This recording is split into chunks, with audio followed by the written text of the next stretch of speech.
आर्य समाज ने देश को आजाद कराने के लिए बहुत बड़ा काम किया।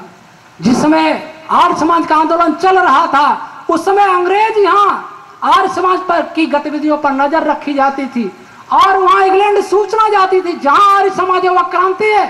लेकिन आर्य समाज को मिला क्या? देश आजाद हो गया, आर्य समाज को मिला क्या? आर्य समाज उन लोगों के हाथ में गया जो मानसिक रूप से अंग्रेजों के गुलाम थे। और वही आज चल रहा है क्योंकि शिक्षा ही वही पड़ी। मैकाले का हम विरोध करते हैं। मैकाले शिक्षा पद्धति ने चौपट किया। अच्छा, मैकाले से पहले आपने क्या किया? मैकाले को कौन नहीं पढ़ा रहा है? देशभक्त कहलाने वाले भी तो मैकाले को पढ़ रहे हैं। हम लोग मैकाले को पढ़ रहे हैं। हमारे पास भी मैकाले ने 1835 2 फरवरी 1835 को शिक्षा नोट जारी किया। उसमें लिखा कि क्या हम भारत में ऐसे भूगोल पढ़ाएं जिसमें लाखों योजन के समुद्र और दही और शहद के समुद्र पाए जाते हो। देखिए 7 समुद्र हैं, राजा पृथ्वी का रथ चला, महासागर बन गए। लाखों योजन जिसमें शहद भरा, दूध भरा, मट्ठा भरा, शराब भरी। क्या ऐसा भूगोल पढ़ेंगे? क्या ऐसा भूगोल पढ़ेंगे? क्या ऐसा प्राणी शास्त्र पढ़ेंगे कि अगस्त्य ऋषि ने समुद्र को पी लिया? क्या विज्ञान की पुस्तक में ये पढ़ाया जाए कि हनुमान जी ने मुंह में सूरज रख लिया?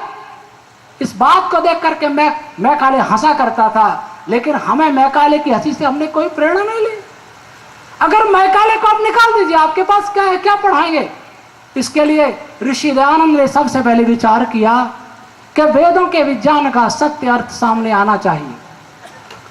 यह हमने कोशिश की और इस कोशिश के अंतर्गत हमने कई शास्त्रों को देखा। मन में विचार आया कि जब तक हम मैकाले का विकल्प नहीं दे सकते, जब तक अपने देश को बचा नहीं सकते।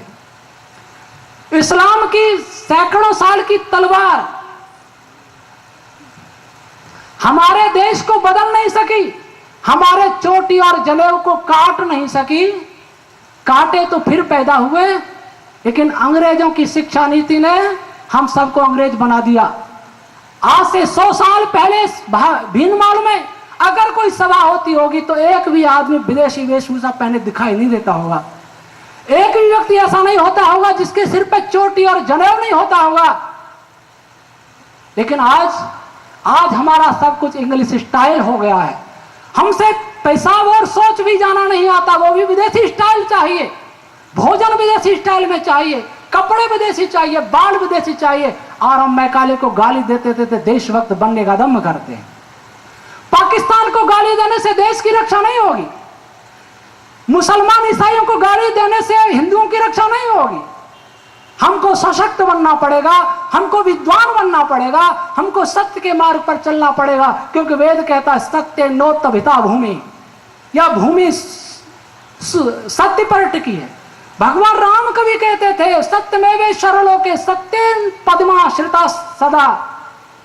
सत्य ईश्वर है, सत्य ऐश्वर्यवान है। हमने राम के चित्रों की तो पूजा की, पर श्री राम के उपदेश कभी पढ़े नहीं। ब्रह्मा जी के मंदिर बनाए। इस सभा में कोई अगर ये बता दे कि ब्रह्मा जी ने ये 2 शब्द कहे, एक भी शिक्षा ब्रह्मा जी की मुझे कोई, मैं समझता हूं शायद किसी को कोई ब्रह्मा जी का उपदेश याद नहीं होगा, भगवान शिव का कोई उपदेश नहीं याद होगा। लेकिन महादेव की दुर्गति मंदिरम हो रही है, बस उपदेश कुछ नहीं हमें याद है, कोई शिक्षा नहीं ले रहे। जो देश महादेव और ब्रह्मा विष्णु का था, जो देश पतंजलि जैमिनी गौतम कपिल कड़ाद का था, जो आदर्श मनु और भगवान राम कृष्ण युधिष्ठिर का था, वो आदर्श समाप्त हुआ था। उस आदर्श को बचाने के लिए ऋषि दयानंद ने घोषणा की थी वेद सब सत्य विद्याओं का पुस्तक है। अब ऋग्वेद के ऐतरेय ब्राह्मण है, उसकी मैं थोड़ी सी चर्चा करूंगा। मैंने विचार किया कि शिक्षा पद्धति के नाम पर हमारे पास कुछ नहीं है। हमारे पास उधार का है, हमारे पास चोरी का है, हमारे पास भीख का है, तीसरा हमारे पास है ही नहीं, अपना कुछ नहीं है। हमें चोरी भी नहीं करनी पड़े, भीख भी नहीं मांगनी पड़े, तब क्या करें? अपने विज्ञान को समझें। कैसे हमारा देश सुखी था, कैसे प्राचीन काल में बहुत बड़ा ज्ञान विज्ञान था, अस्त्र शस्त्र थे। हमारे सामने प्रश्न आता है आप क्या कर लिया, हमने क्या कर लिया, ये बताते हैं। आज से लगभग सन 2005 की बात मैं कर रहा हूं। हमने एक सिद्धांत अपने मन से लिखा था जो आपको कई बार बता चुके हैं, लेकिन कुछ श्रोता नहीं होंगे। बिग बैंग थ्योरी, महाविस्फोट से सारा ब्रह्मांड बना, इसका खंडन हमने सबसे पहले वर्ल्ड कांग्रेस ऑफ वैदिक साइंसेज बेंगलोर में किया। संघ की विज्ञान भारती ने आयोजित किया। 320 वक्ता में से केवल हम ही ने खंडन किया, और हमने थ्योरी रखी कि 0 वॉल्यूम में अनंत मास, इनफाइनाइट मास एनर्जी नहीं रह सकते। और डॉक्टर आभास कुमार जी मित्रा एक अंतरराष्ट्रीय साइंटिस्ट है, उन्होंने भी थ्योरी पर ब्लैक होल को लेकर थी, लेकिन उस समय का एक पत्रकार बताता है, जब मैंने कहा मित्रा साहब को कि ब्रह्मांड फैल रहा है, एडविन हबल ने सबसे पहले पता लगाया, कहना था, मैंने कहा फैल रहा है ऐसा नहीं हो सकता, दूसरा भी कारण हो सकता है रेड शिफ्ट का, जो साइंस के विद्यार्थी समझेंगे। हमारे डीआईजी साहब साइंस के हैं, फिजिक्स के। रेड शिफ्ट का कारण दूसरा भी कुछ हो सकता है। तो मित्रा साहब ने मुझे 2005 तारीख तो याद नहीं, मुझे पत्र लिखा था, क्या आप स्वामी जी ऐसा सोचते हैं कि आप ही सब कुछ जानते हैं और प्रोफेशनल साइंटिस्ट 1920 से काम कर रहे हैं, ऑब्जर्वेशन हो रहा है कि ब्रह्मांड फैल रहा है, वो गलत है, आप ही सही है। मैंने फिर भी उनकी बात नहीं मानी, उनका कमेंट, उन्होंने अपना कमेंट दिया, मैंने अपनी भूमिका में लिखा, मैंने कई बातें स्वीकार नहीं की। अब मैं पिछली बार जब मित्रा साहब से मिला इसी मई में, अब मैंने देखा मित्रा साहब में एक आश्चर्यजनक बदलाव आया। वो कहते हैं ब्रह्मांड नहीं फैल रहा, उसके ये कारण है। बिग बैंग थ्योरी पर कई उन्होंने तर्क दिए। पहले बिग बैंग थ्योरी को वो कुछ स्वीकार करते थे, लेकिन आज वो उसको बिल्कुल नकार रहे हैं। और न केवल मित्रा साहब बल्कि एक बहुत बड़ा विज्ञान में समुदाय है वैज्ञानिकों में जो बिग बैंग थ्योरी के विरोध में आ रहा है। और 5 वर्ष पहले वो कहते थे कि आप ही क्या अपने को बुद्धिमान समझते हैं, लेकिन आज वही बात मान रहे हैं जो मैंने कहा था। ऐतरेय ब्राह्मण के आधार पर आचार्य धर्मानंद जी महाराज हमें लेके गए Tata institute of fundamental research में। एक वैज्ञानिक थे प्रोफेसर AR राव, स्वामी जी ने बताया आचार्य जी ने कि उनकी एक टेक्नोलॉजी रूस ने भारत से $300 अरब में खरीदी। एक वैज्ञानिक से मिले हम प्रोफेसर NK मंडल, जो जिनेवा में प्रयोग चल रहा है उसमें भारतीय टीम के लीडर हैं, हेड हैं। उन दोनों से हमारी ऐतरेय के वैज्ञानिक भाष्य पर चर्चा हुई, 2-2 घंटे चर्चा हुई। अब वो कह रहे, उनका कहना है कि आप कुछ दीजिए, मैं आपको संक्षेप में कुछ धुंधली तस्वीर बताऊंगा, ज्यादा नहीं। हम अपने ऐतरेय विज्ञान के आधार पर यह भी बताएंगे कि ब्रह्मांड की उत्पत्ति बिग बैंग थ्योरी से नहीं हुई, बल्कि सारे ब्रह्मांड में फैले हुए एक मेटेरियल से, हल्की हरकत से प्रारंभ हुई। आज सारा साइंस फिजिक्स 4 प्रकार के बल मानता है, लेकिन हम ये बताना चाहेंगे कि ऐतरेय ब्राह्मण के आधार पर 7 प्रकार के फंडामेंटल फोर्स हुआ करते हैं। हम उन्हें ऐतरेय में वह तस्वीर भी देख रहे हैं कि सबसे पहले हीट कैसे बनती है। आप फिजिक्स वाले पढ़ते होंगे, पार्टिकल एंटी पार्टिकल मिलकर के एनर्जी में बदल जाते हैं। क्यों बदल जाते हैं इसको साइंस नहीं जानता। हम यह भी बताना चाहेंगे कि कैसे पार्टिकल एंटी पार्टिकल मिलकर के एनर्जी में बदलते हैं। हम यह भी बताना चाहेंगे कि जब ब्रह्मांड की उत्पत्ति होती है तो बिग बैंग थ्योरी कहती है कि सबसे पहले बहुत ज्यादा टेम्परेचर था, लेकिन धीरे धीरे कम होता गया, ठंडा होता गया। हम यह बताना चाहेंगे कि ऐसा नहीं होता, ब्रह्मांड में पहले टेम्परेचर होता ही नहीं है और धीरे धीरे टेम्परेचर बढ़ता है, कहीं बढ़ता है कहीं घटता है।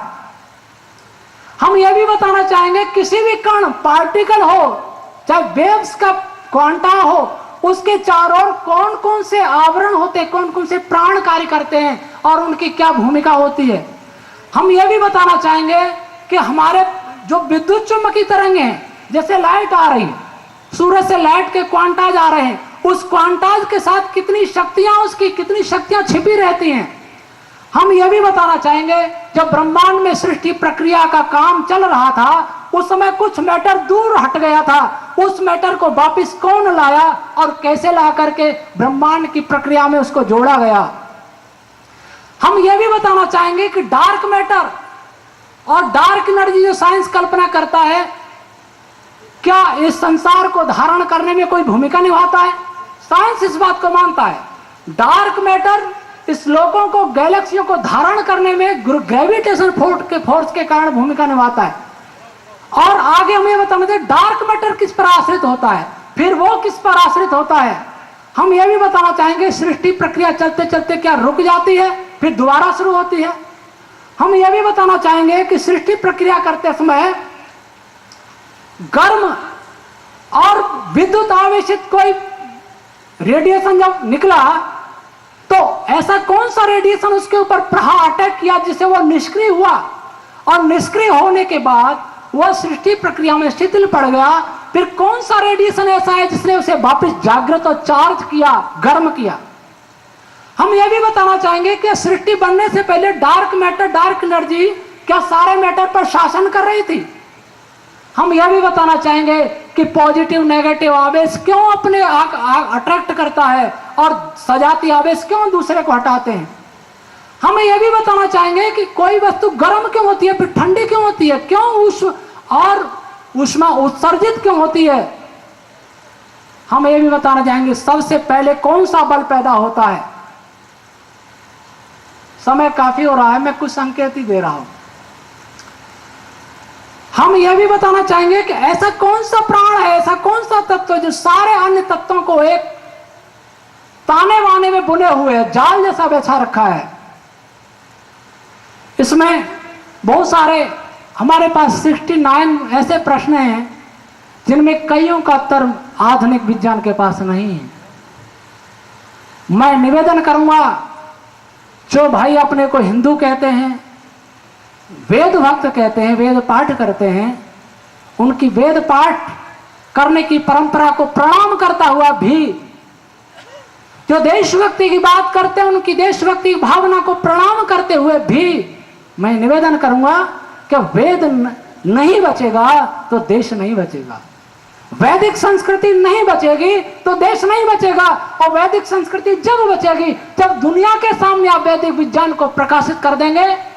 आज साइंस का युग है, हर बात साइंटिफिक पूछी जाती है, साइंटिफिक आधार क्या है, वो आधार आपके पास होना चाहिए, वह आधार वैदिक साइंस का होना चाहिए, केवल कोरे तर्क का नहीं होना चाहिए।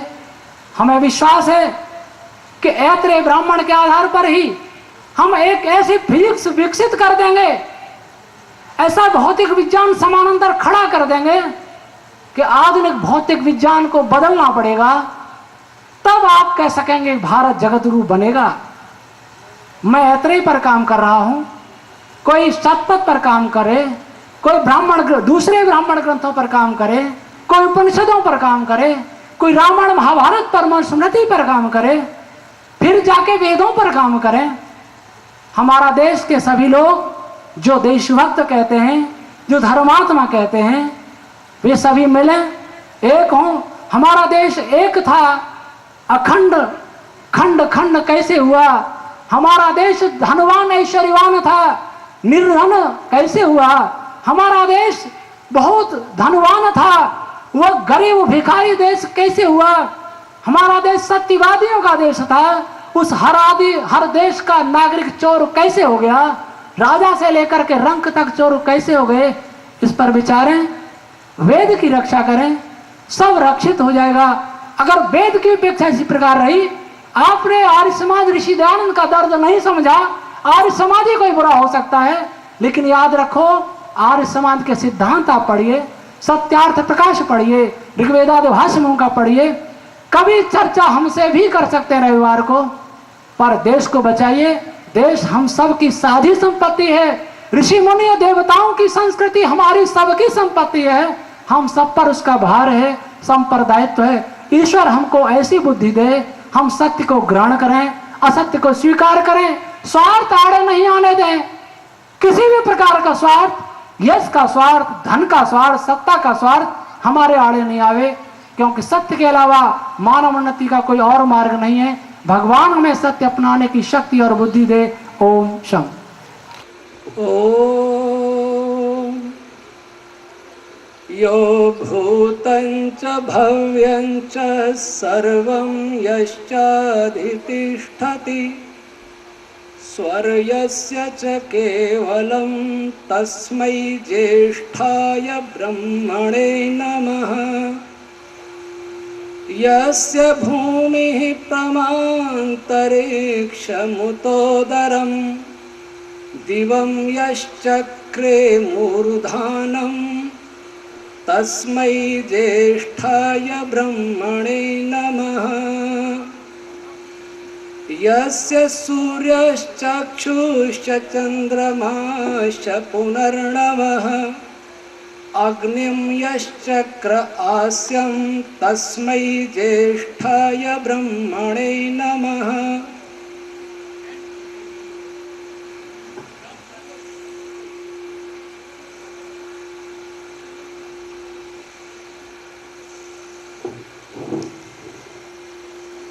मान्यवर डॉक्टर आवास मित्रा साहब, मान्यवर प्रोफेसर A.R. राव साहब, इस गोष्ठी के अध्यक्ष श्रीमान देवड़ा साहब, उपस्थित मंचस्थ महानुभाव, भीनमाल और जालौर तथा राजस्थान एवं अन्य प्रांतों से पधारे हुए वेद और विज्ञान के जिज्ञासु श्रोतागण, मेरा विषय है अग्नि का वैज्ञानिक स्वरूप। मैं ऋग्वेद का एक मंत्र लेता हूं, अग्निमीडे पुरोहितम यज्ञस्य देव मृत्युयम होतारम रत्न धातमम। यह ऋग्वेद का सबसे पहला मंत्र है और इस मंत्र का भाष्य आचार्य सायण, जिनका संसार में सबसे ज्यादा प्रचलित भाष्य है, वो करते हैं कि मैं अग्नि की पूजा करता हूं। कौन सी अग्नि की पूजा करता हूं? जो यज्ञ होम करते हैं उसका पुरोहित है।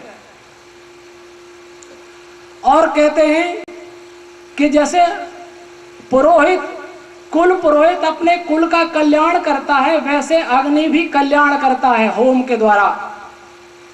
और वह यज्ञ कैसा है? देव स्वरूप है, अर्थात वह हमें दान देता है। और वह अग्नि कैसा है? यज्ञ कराता है। और अग्नि वह कैसा है कि यज्ञ से प्राप्त होने वाले विभिन्न फलों को देता है। ये किनका भाष्य है? आचार्य सायण, जो संसार में सबसे अधिक प्रचलित है शायद मेरी दृष्टि में। हम इस भाष्य को स्वीकार नहीं करते। इस भाष्य से कुछ ऐसा प्रतीत नहीं होता कि इसमें कोई बहुत बड़ी बात कही है। इसी मंत्र का भाष्य आप लोगों में से बहुत से गायत्री परिवार से जुड़े होंगे।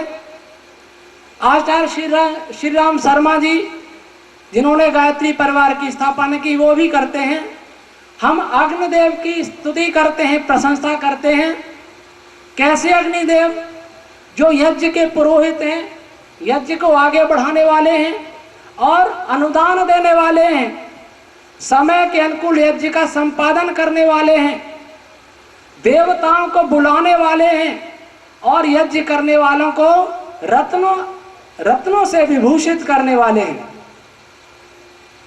वस्तुतः महाभारत के बाद हमारे देश की परंपरा यही रही कि यज्ञों के नाम पर हमने विभिन्न कर्मकांडों से प्राप्त अदृष्ट फल की कामना करते रहे और उसी को धर्म समझते रहे। और यह भी समझते रहे कि हमारे वेदों में यही विद्या है,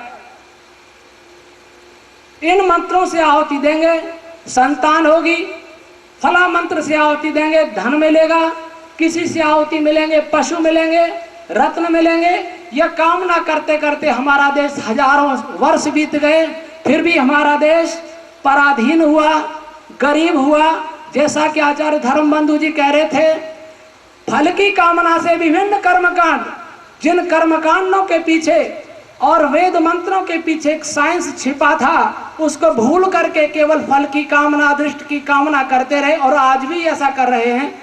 अब मैं एक और इस मंत्र का अर्थ प्रस्तुत कर रहा हूं। महर्षि दयानंद क्या कहते हैं? महर्षि दयानंद यहाँ अग्नि के दो अर्थ करते हैं, एक ईश्वर और दूसरा